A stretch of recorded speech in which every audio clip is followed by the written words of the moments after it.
Hello and welcome to another episode of the Field of 68's off-season grades. My name is Rob Doster, and I am joined today by John Martin, a radio host for 92.9 ESPN FM in Memphis, and that means we are going to be here breaking down the Memphis Tigers and what has been a little bit of a difficult offseason. I think is fair to say. Memphis finished last year 29-6. They went to the NCAA tournament. They won both AAC titles. And then they lost PJ Haggerty to a lower dollar number. They lost everybody. Literally everyone is gone.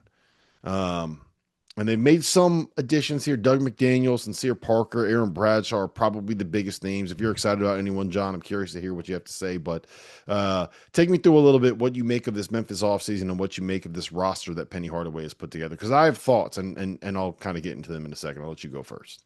Yeah, I mean, it's another year of like a totally, flipped roster. I mean, I think that's the first place you have to start. And I guess that's maybe, normal in college basketball, in the era that we're in. But, I think this is the third, maybe even the fourth straight year, Rob, of, eight, nine new guys. And I think, look, last year you rolled, a seven on the come out.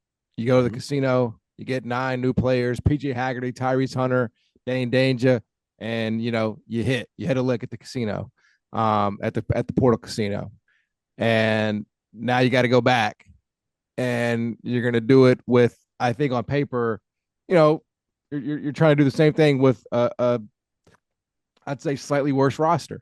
There's some things to like for sure, and I do like it just kind of feels like it's concepts of a plan. This Memphis basketball roster, right? I see the vision a little bit.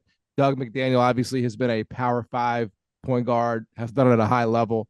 Aaron Bradshaw was a top five player in the country.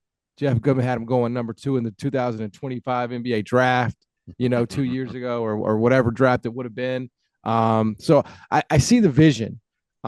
Sincere Parker coming over from McNeese State, so he's bringing that experience, and he put up big numbers in the tournament there against Clemson in the first round. So I see the vision. It's just like, will it come together like you needed to every single year? I do think they have big questions in the front court.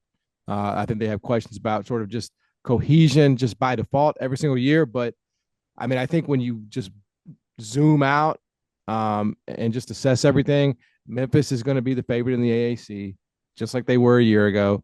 And as long as that sort of remains the case and Memphis can handle business in this wretched league, it's hard to get too upset. Uh, First and foremost, I love that we had a little bit of the AAC slander thrown in there. You can't have John Martin on the show We're without doing taking a some kind. we're doing a whole show about Memphis, and you think I'm not going to talk about how terrible the AAC is? Come on, dog. Yeah, it is what it is, man. You It stay might on be the brand. worst ever this year, by the way. You stay on It might be brand. the worst ever. You stay on brand. That is for sure. So I have a lot of the same opinions about Memphis that you do, right? Like first and foremost, I think it is borderline impossible to turn over your roster as much as they've turned over their roster, as often as they turned over their roster, and have that lead to any kind of continual success, right? You need continuity. You need players on that roster that are going to be able to provide some level of leadership and have some level of ownership over that program and have some level of um, understanding of what the coaching staff wants, even if it's something as basic as knowing what kind of plays to run or what practices to practice things to work on during captain's practices in the offseason, right? Knowing what the terminology is, all that kind of basic stuff. Um, but the biggest problem is, so last year I'd make the argument that I think that ended up being the best team that Penny had in Memphis, right? And I think the way that he built it made a lot of sense. You had a stud that could draw fouls and get in the paint and get you 20 on every given night in PJ Haggerty. You had another guy that you could run offense through in Dane Danger on the block. And then you had a bunch of wings and versatile pieces that were able to be a threat to go and win a game for you, whether that was Tyrese Hunter and kind of what he did, specifically what he did, like in Maui. And there were a couple games Mm-hmm. towards the end of the season where he took over. Colby Rogers could get hot and take over a game. And I look at this year's roster and it feels like they tried to do the same thing with the B minus version of those guys, right? Like Doug Yeah. McDaniel is a good player. He ain't PJ Haggerty. PJ Haggerty was a second team All American, right? For a reason. He was one of the 10, 15 best players in America. Yep. Sincere Parker, good player, but he is not Tyrese Hunter. Quante Berry is not Colby Rogers. Aaron Bradshaw is not Dane Danger or Musa Cisse. I just feel like they downgraded everywhere. Yep. And then when you combine that with the fact that the pieces that they brought in, I don't know what the identity of this group is. Yeah. Like they brought in a bunch of low efficiency, high volume chuckers, and not necessarily guys that are going to make anybody else. But like I'm looking at this team, they're not going to be a great defensive team. They're not going to be a Mm. great 3-point shooting team. They might get up a lot of threes, but it's not like they're going to be knocking them down at 38% or whatever it was. So I have very, very real questions about this roster that Memphis has put together. And it's a shame, man, because you're coming off of, again, what I think was the best team that Penny has had at Memphis, the best season that he's had at Memphis. You went 29-6. You make it to the NCAA tournament. I don't know how much more you could ask for if you're a Memphis fan than what you got. Maybe, get to the Sweet 16, but it's just kind of one of those. Who they lose to in the first round? Colorado State. Yeah, I mean, honestly, who ran should have through a beat first round Maryland? pick, right? Yeah. Yeah.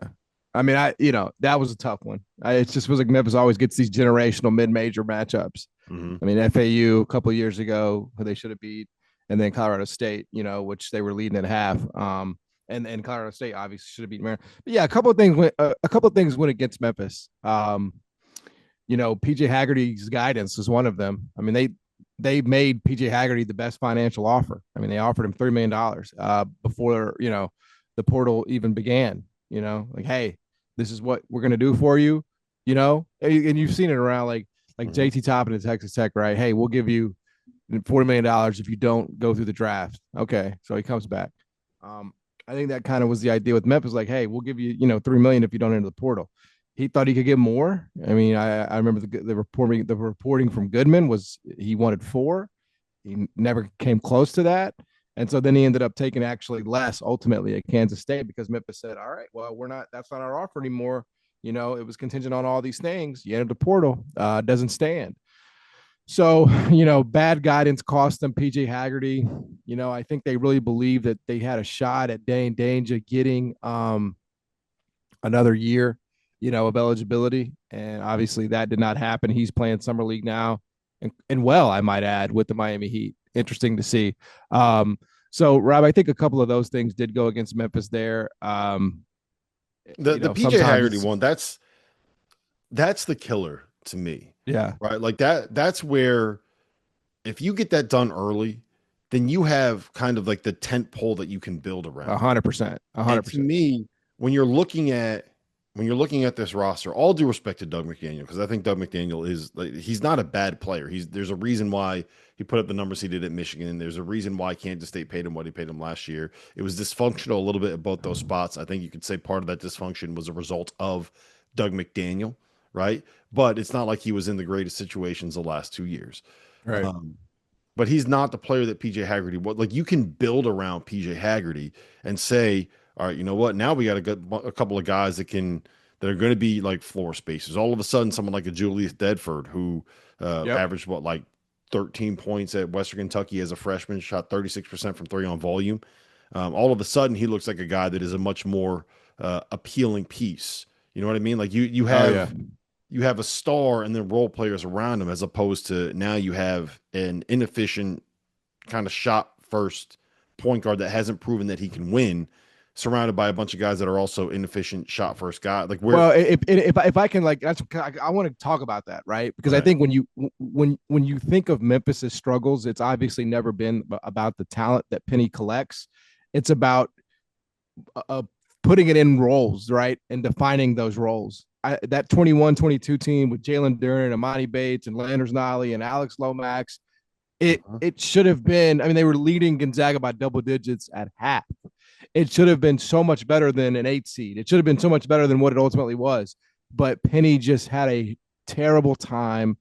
And look, he's grown since then. But I do think when you're talking about, Rob, this roster and all those things, not having that central, hey, this is the guy, this is who we're running the offense through, and it kind of be an equal opportunity, I think that leads to potentially it could lead to demise because it's not been historically a great strength for Penny here at Memphis. It's just the truth.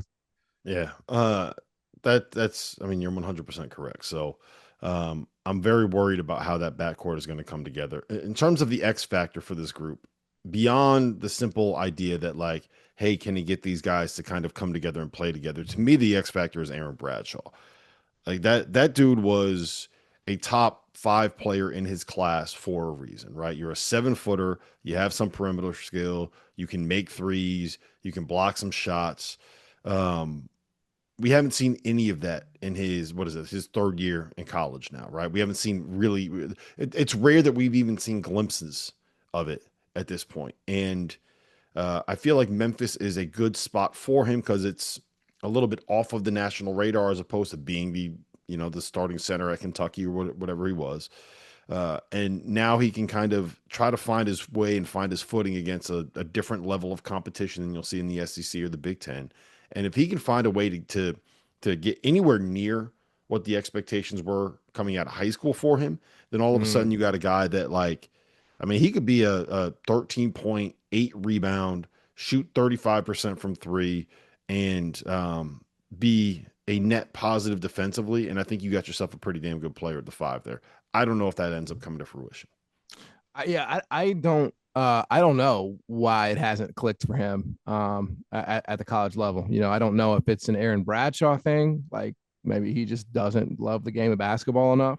I don't know if it's bad fits that he's picked. I don't know. I will say this: if it doesn't happen here, it will never happen for him. This is it. This is his sort of. I think his career is sort of going to live or die here at Memphis, because this is the worst league, that you could possibly pick in and still have prominence, right? I mean, you still have a little bit because you're the Memphis brand. Their non-conference is going to be very good. They got Baylor, they got Louisville, they got Vandy, they got Ole Miss, Mississippi State, Purdue. Like, so you still have that, but you also have a bunch of jabronis that you're going to play from January to March that don't have 5-star players, that don't have 7-footers. So if you can't come to Memphis and be your best self. By the way, Penny Hardaway has a very good track record of development.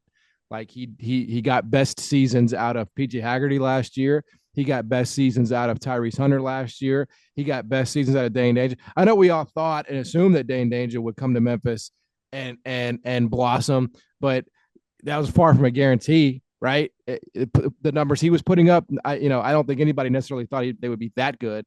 Penny's great at development. So if it can't happen for you here under Penny in this league, brother, it's time to get that job. It's time to get that job. So he's going to have all the opportunities. He's going to have every opportunity, every possible minute to find that top 5 version of himself here at Memphis. And yeah, Memphis has to have it. Memphis has to find it because their front court otherwise is pretty paltry.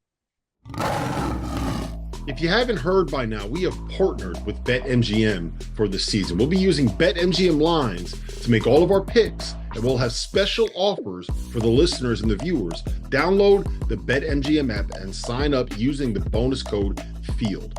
Deposit at least $10 and place your first wager on any game, and you'll receive up to $1,500 in bonus bets. Go download the BetMGM app and use the code FIELD today. Yeah. Just on that, when it comes to Penny, you've heard me say this before, but I think that dude gets a horrible rap in terms of what his ability is as a coach, right? Like, I don't know if he's necessarily the best evaluator of talent, right? Like, I get a little frustrated with the rosters that he puts together, but his teams always get better throughout the season. They do. I'd make the argument that the 2020 team, right, was they were a couple of possessions away against Houston from being a team that was good enough to be in the tournament if that tournament happened. Yep. They lost in 2021 when they won the NIT. They lost on a buzzer beater to Houston in the final game of the regular season. They lost in a 1-possession game in the American Championship game. That we win either of those games and you are a tournament team. They were a top 30 team in America that year. It's just weird season, didn't make the tournament. 2022, Yeah, I mean, you mentioned all the stuff that happened early in the season. Well, then he kind of benched Imani Bates, said we're going to Yep. ride with Jalen Duren. He's going to be the star of this group, Yep. and got them to a point where by the end of the year they were a top 25 team in America, and like you said, almost had a chance to beat and at that point undefeated Gonzaga team. 2023 top 20 team in America. They made the NCAA tournament, lost in the first round on a heartbreaker to FAU. This past season was probably the worst team that he's had that has made the tournament, right? And they still got a 5 seed. They won Yeah. 29-6. So I'm in on his ability as a coach. He's going to have a lot of coaching up to do with this group. So let's get into the expectations for this team, right? You're down there in that city. Tell me if you think that this is fair and if this aligns with what that fan base is going to want. I think that when you look at the roster, in my opinion, they've downgraded at every spot in the portal. They completely overhauled the roster again.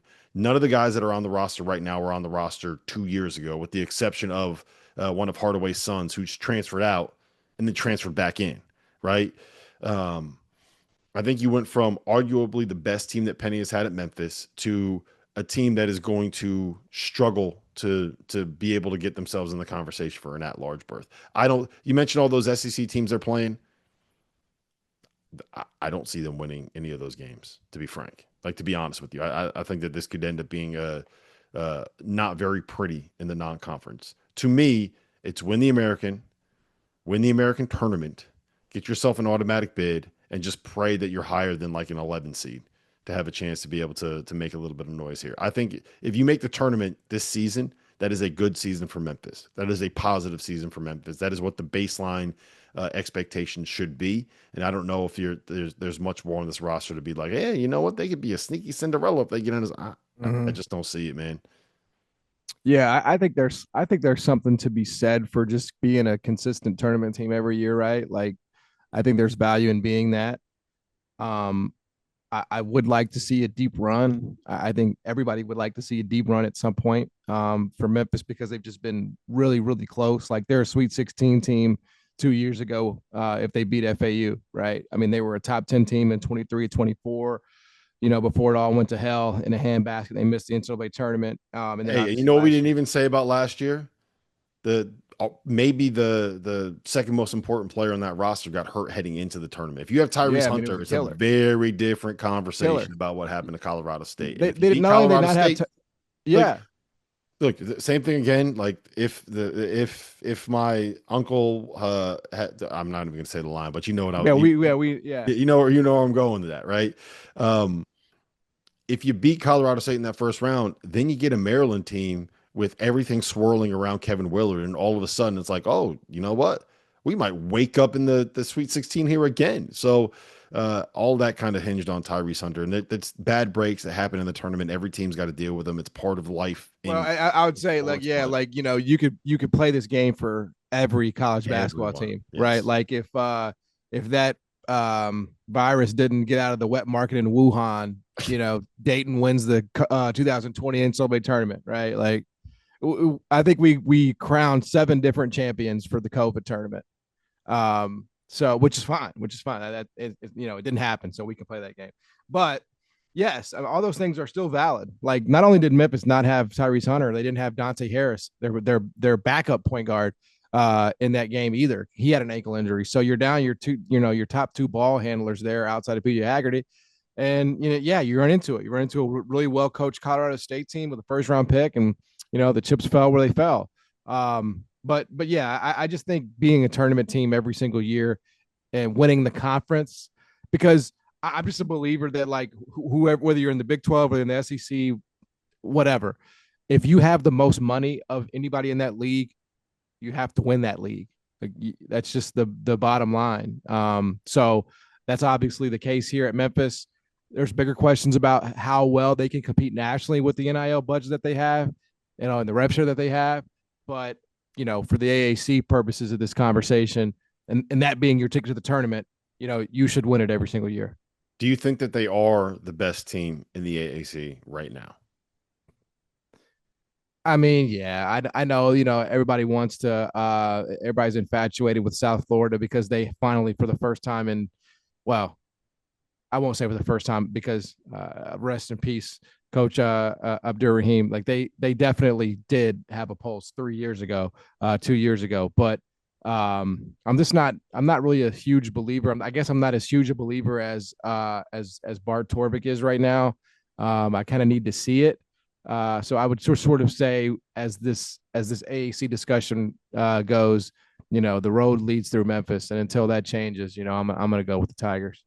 Yeah. I like Memphis. I like South Florida. I really like UAB's roster. I think Ahmad Robinson is going to be someone that kind of sneaks up on some people. And I'm not writing off FAU just yet. I think FAU, there's some talent on that roster that I mean, maybe this league is awful. I don't think it's as bad as you're making it out to be, but it's not. It's not what the American Who's was. the okay? So okay, so North Texas, new coach. South Florida, new coach. Obviously, tragic situation. UAB completely reloaded. Lose everybody. FAU didn't do anything last year. Temple, okay, like a little bit of improvement, but You need South Florida to make a push, right? You need North Texas to make a push. I just trust UAB, man. Like Andy Kennedy finds a way to get shit done.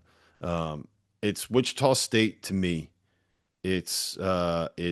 USF, it's North Texas. Like you need those three teams. The Wichita State one is the one where it's like you got a fan base. They should be Memphis of the Midwest, I right? agree. I don't know what because there was real excitement about them joining this conference. When they Mhm. did, and they've come here and they've just done absolutely nothing. Yeah, Nothing. it hasn't been great. They wanted that one the 1 year in 2021, and that was it. Temple kind of is what it is. It's in Philly, and no one really cares about college athletics in Philly, beyond Villanova. Tulane, I'm in on Ron Hunter. I love it in theory, but it's also again there's a lot going on in New Orleans. It's hard to be able to It's kind of Tulane basketball, yeah, man. it's Come Tulane on. basketball. So, no, it is what it is, man. I think it's better than you give it credit for, but also I'm pretty sure that you would compare it to the best Division II conference right now. Yeah, no, I Right. would 100%. Like, I hate it. I every single day I pray before I go to sleep at night. I say my AAC exit prayer. Like, please, somebody come rescue the Tigers out of this wretched league. It's absolutely terrible. It's a stain on the city. Although they did get the most money in terms of distributions, including football, of any team in the Group of Five. Yeah, there you go. That's out of the AAC. So I Look at that. guess Put some respect on the AAC's name. All right, John, we'll wrap it up with this. Give me a grade for the Memphis offseason. I'm You gonna want go mine see. first? I'm gonna go see. I'm gonna go see. I have to go see. I do think that there is absolutely talent on this roster. We didn't talk about Curtis Givens, the LSU transfer. Hmm. He's a true freshman coming in from LSU, or he will be a sophomore this year. But he was one of very few true freshmen that played in the SEC and got minutes last year. So I think that's a positive. He's from Memphis. I think he could be really good in time. Zach Davis is an SEC transfer from South Carolina. You can see a jump there. I mean, you could see these jumps, or you could see these Power Five jumps, guys that drop down to the AAC. But is everybody going to do what you need them to do? Is everybody going to hit? I think that's kind of the doubt that I have. So, not being able to retain PJ Haggerty, not really able to address the front court in the way that you needed to, losing Dane Danger. I'm going to give it a C. Yeah, I gave it a C minus, and I'll tell you this: if PJ Haggerty is back, then to me it's a B plus because I think that you have that piece that you can kind of build around. But I don't think that there's any way that you can say good things about an offseason where the All American, the second team All American that you had on your roster, entered the portal with like what 3 days before the portal closed, Yep. and then waited all that time and ended up going to the program where you took the point guard off of their roster, right? Yep. Yep. So I And just Naquan Tomlin 2 years ago. yeah. So I don't see that I don't see how that is there's any way that you can sugarcoat that and make it seem like it's something that it's not. So I went with a C minus. But look, I'll tell you this, man. I'm rooting for Memphis. I want it to happen for Memphis. I like Penny. I love the story. the fans there deserve something, and I need to see you happy, man. I cannot deal with Dude, depressed I John have, I Martin. have, I'll say this: I have removed any of my joy being dependent on Memphis basketball success. I've had no choice. I've had to go on to other things. I've had to invest in other entities. Although, again, last year was good, so maybe that will continue. Yeah, I'll just say this. Now you're riding with the Las Vegas Raiders and putting all your hopes and dreams on the Las Vegas Raiders getting something done, which like you went from one Yeah, I bad have to another nothing. bad. I got Geno Smith, baby. Let's go. You went from one bad to another bad. So we're out here praying for you, John. Listen, it's been a pleasure, man. We're going to be rolling out about 45 or 50 of these off-season grades episodes throughout July and August. So make sure you keep it tuned here on the Field of 68 to get all of this content. For John Martin, my name is Rob Dosser. We'll see you on the next episode.